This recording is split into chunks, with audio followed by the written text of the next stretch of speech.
Julle, dis bietjie late night edition van News in a Nutshell met julle favourite, Frisky Mariski.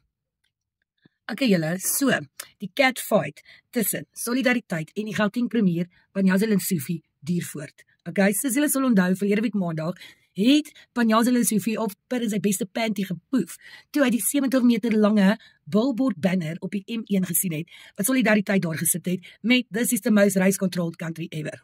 Lesufi was so demoer en hy het sommer dadelik op X geklim, dis na die oud Twitter, en hierdie billboard foto geplaas en gesê, hulle gaan nie laat hierdie rassisme aanhou nie, okay? Man, julle, dit was nie ure nie, kablamo. Af is die billboard, en natuurlijk toe is Solidariteit, demoer in kwadraat. Die bekgeveg het aangehou tussen Lesufi en Solidariteit, tot op die punt waar Lesufi vir Solidariteit se Dr. Dirk Herman, excuse me, geblok het op X. I mean, you must know the shit is real, as politicians en grootkoppe en organisasies mekaar beginne blok.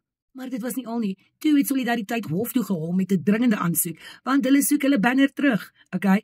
Solidariteit het toe, hoor gou ons lied hierso, hulle het die City of Joburg, okay, die premier Lesufi en die advertising company, waarby hulle hierdie space gerent het, aangevat in die hof.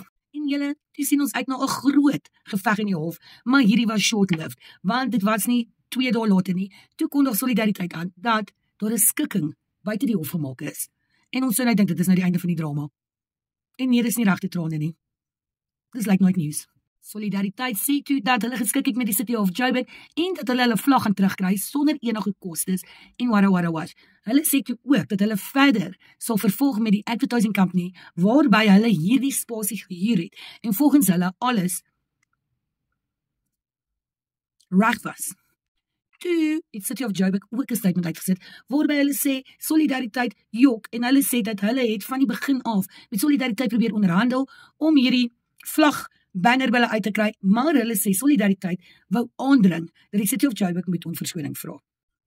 En toe klap Solidariteit weer terug en sê die City of Joburg lieg, hulle het gesê bog.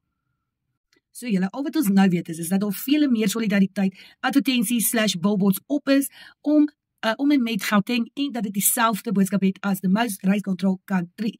Hierdie billboards lyk vir my is nie sulke groot probleme soos die een op die M1 nie, en Solidariteit, kom ek wys julle. Het gesê, hulle gaan nie ophou met hulle campaign nie. En dan julle intussen is daar NPO, nie die bitter eindes nie, die beter eindes. Wat gedink het, you know what, hulle wil ook 'n piece of the pie, toe het hulle eie billboard opgerig, wat sê, terrible things are happening in South Africa. Kykie.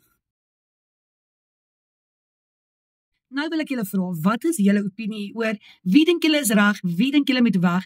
Dink julle dit is 'n free for all of dink julle dit is maar net the games we play leading up to the G20 wat hierdie naweek gebeur? Like, share en comment bietjie julle opinie oor hierdie billboard saga. Okay, lekker slaap. Bye.